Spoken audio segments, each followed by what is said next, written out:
Welcome to the E classes guys. E classes में आपका हार्दिक स्वागत है। इस वीडियो में अपन बात करेंगे राजस्थान कंप्यूटर टीचर की वैकेंसी के बारे में कि एक स्टूडेंट को तैयारी क्या अभी शुरू कर देनी चाहिए या फिर गवर्नमेंट की गाइडलाइन का वेट करना चाहिए, सिलेबस का वेट करना चाहिए। तो इसी के बारे में अपन बात करेंगे और यहाँ पर कुछ प्रोडक्टिव बातें होंगी कि एक स्टूडेंट को क्या ध्यान में रखना होता है और जिस तरीके से अभी बातें चल रही है तो उसके आधार पर कितने दिनों में इस वैकेंसी का अनाउंसमेंट होने की संभावना है।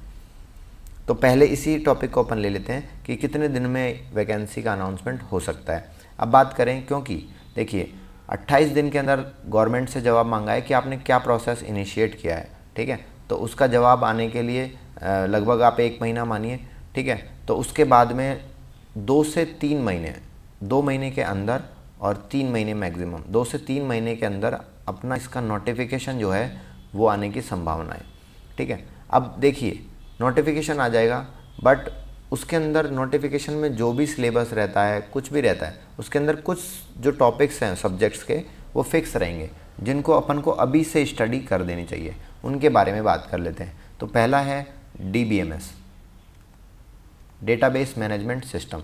डेटाबेस मैनेजमेंट सिस्टम चाहे कोई सी भी एग्ज़ाम हो, राजस्थान में IT से रिलेटेड जो एग्ज़ाम होती है अच्छे लेवल की, है ना, उसके अंदर डेटाबेस मैनेजमेंट सिस्टम के क्वेश्चंस पूछे जाते हैं। क्योंकि ये 2nd ग्रेड लेवल की जॉब है तो इसके अंदर का जो पेपर का लेवल रहेगा वो हाई रहेगा, तो डेप्थ में आपको इसको पढ़ने की ज़रूरत है। नेक्स्ट जो सब्जेक्ट है वह है कंप्यूटर ऑर्गेनाइजेशन एंड आर्किटेक्चर। आप यहाँ पर कंप्यूटर आर्किटेक्चर इसको समझ सकते हैं, ठीक है। कंप्यूटर आर्किटेक्चर के क्वेश्चंस भी पूछे जाएंगे। नेक्स्ट जो सब्जेक्ट अपन बात करें यहाँ पर प्रोग्रामिंग लैंग्वेज।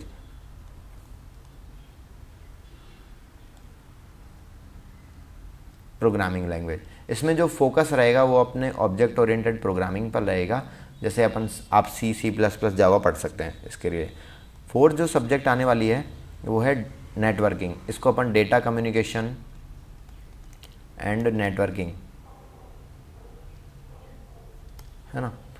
नेक्स्ट जो सब्जेक्ट अपन बात करते हैं OS, ऑपरेटिंग सिस्टम, और यहाँ पर 6 सब्जेक्ट अपन बात करें सॉफ्टवेयर इंजीनियरिंग। कम से कम ये 6 सब्जेक्ट तो आपको रेडी रखनी चाहिए, क्योंकि आपको भी पता है कि राजस्थान कंप्यूटर टीचर की वैकेंसी है।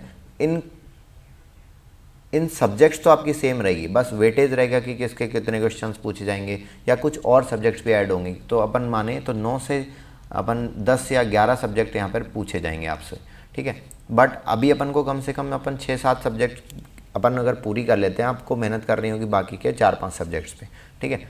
तो इसके अंदर अगर आप बोलेंगे तो कुछ इंपॉर्टेंट बुक्स जो अपन को पढ़नी चाहिए, या तो आप नॉर्मल बुक्स पढ़ लीजिए या फिर रेफरेंस बुक्स। तो अगर आप कमेंट सेक्शन में बोलेंगे तो मैं एक बुक के रिव्यू का भी वीडियो बना दूंगा। उससे आपको ये रहेगा कि कौन सी रेफरेंस बुक और कौन सी बुक में अंदर अपन को क्या चीज़ें इंपॉर्टेंट होती है, किस बुक को अपन पढ़ें, ठीक है। क्योंकि इन डेप्थ नॉलेज यहाँ पर वेरी वेरी इंपॉर्टेंट रहेगा यहाँ पर। तो अपन को फोकस देना है वो रेफरेंस बुक पर देना है।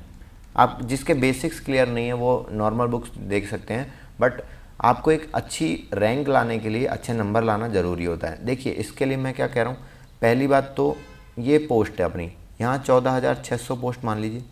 आपका सिलेक्शन तो यहाँ पर भी हो जाएगा, बट आपका सिलेक्शन अगर टॉप 100 में होता है या फिर आपकी मनचाही पोस्टिंग पाने के लिए आपको उसकी रैंक को क्या करना पड़ेगा, आगे लेके आना पड़ेगा। अगर मान लीजिए दूर दराज किसी गांव के अंदर आपकी वैसे मैं गांव का फेवर करता हूं, बाकी कहीं पे आपकी जैसे ऐसी जगह पोस्टिंग दे दी कि जहां पे आपको 500 किलोमीटर या 300 किलोमीटर आप दूर हैं घर से, तो वो चीज़ें किसके ऊपर मैटर करेगी, वो आपके मैटर करेगी आपकी रैंक के ऊपर। तो अभी से आप अच्छी स्टडी करेंगे, डेप्थ स्टडी करेंगे तो आपकी रैंक हाई जाएगी, तो आपको अपने घर के पास या मनचाही पोस्टिंग अपन को मिल सकती है। उसके लिए एक तो रह गई टेक्निकल पार्ट। टेक्निकल पार्ट में जितनी सब्जेक्ट्स होती हैं उसमें से अपन पर्टिकुलर एक सब्जेक्ट को कंप्लीट करते चलें या फिर अपन पैरेलल भी कर सकते हैं। नेक्स्ट अपन बात करते हैं, अभी आपको पता है बातें चल रही है राजस्थान के विद्यार्थियों को ही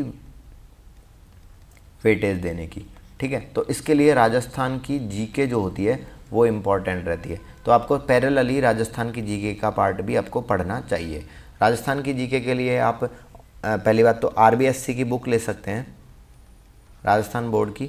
वो बुक इम्पॉर्टेंट होती है। और हाँ, इसके अंदर आप रेफरेंस बुक के साथ में जिनके बेसिक्स क्लियर नहीं है वो 9th 10th 11th 12th इसकी बुक्स आती है, इसकी बुक्स आप मार्केट में ले लीजिए जिनके बेसिक्स क्लियर नहीं है। यहाँ से बेसिक्स पढ़िए, फिर रेफरेंस बुक। अगर आप बोलेंगे रेफरेंस बुक में कौन से ऑथर की पढ़नी चाहिए तो मैं आपको एक वीडियो उसका भी बना दूंगा, बुक का रिव्यू का, ठीक है। तो आप कमेंट सेक्शन में अपने सुझाव ज़रूर दीजिए। और कौन कौन से सब्जेक्ट, अगर आप चाहते हैं कि एक पर्टिकुलर सब्जेक्ट शुरू की जाए तो कौन से सब्जेक्ट है जिसके अंदर जिसके वोट होंगे उसके चांसेस ज़्यादा हैं, क्योंकि मैं एक सब्जेक्ट अपन शुरू करना यहाँ पर चाहते हैं, ठीक है। तो नेक्स्ट अपन बात करते हैं पैरेलल आप राजस्थान जी के पढ़िए और एक सब्जेक्ट को यहाँ पर लेते चले जाइए। नेक्स्ट मैं आपको बताऊँ, देखिए वैकेंसी आना तो तय है, और क्योंकि इसमें मैक्सिमम 2 महीने से 3 महीना लग सकता है, ठीक है। तो वैकेंसी तो आपकी आना तय है, बट जो अभी से शुरुआत करेगा पढ़ाई की प्रोडक्टिव ढंग से, उसके रैंक जो होगी वो नंबर जो हैं उसके ज़्यादा आएंगे, तो उसको मनचाही पोस्टिंग मिलने के ज़्यादा चांसेस रहते हैं। तो इस तरीके से देखें तो एक जो स्टडी अपन को शुरुआत कर देनी चाहिए। और कौन कौन सी बुक्स हैं, कैसे कैसे अपन पढ़ें, उसके बारे में आप मेरे को कमेंट सेक्शन में सुझाव दीजिए, मैं उसी आधार पर वीडियोस बनाऊंगा। वैसे इन्फॉर्मेशन के लिए अगर मान लीजिए कुछ भी इन्फॉर्मेशन होती है, आप हमारे टेलीग्राम चैनल को ज्वाइन कर सकते हैं, राजस्थान कंप्यूटर टीचर नाम से है। और यहाँ पे हम डेली के कुछ फ्रिक्वेंटली MCQs भी पोस्ट करते रहते हैं। और आपने जितने भी दोस्त हैं उनको राजस्थान कंप्यूटर टीचर की तैयारी के लिए द ई-क्लासेस चैनल को आप ज़्यादा से ज़्यादा शेयर करें और चैनल को सब्सक्राइब करना ना भूलें। इस तरीके से मैं और वीडियोस भी लेके आऊँगा और एक प्रोडक्टिव ढंग से अपन शुरुआत करते हैं। और आप कमेंट सेक्शन में बताना बिल्कुल ना भूलें कि कौन सी सब्जेक्ट है जो अपन यहाँ पर शुरू की जाए।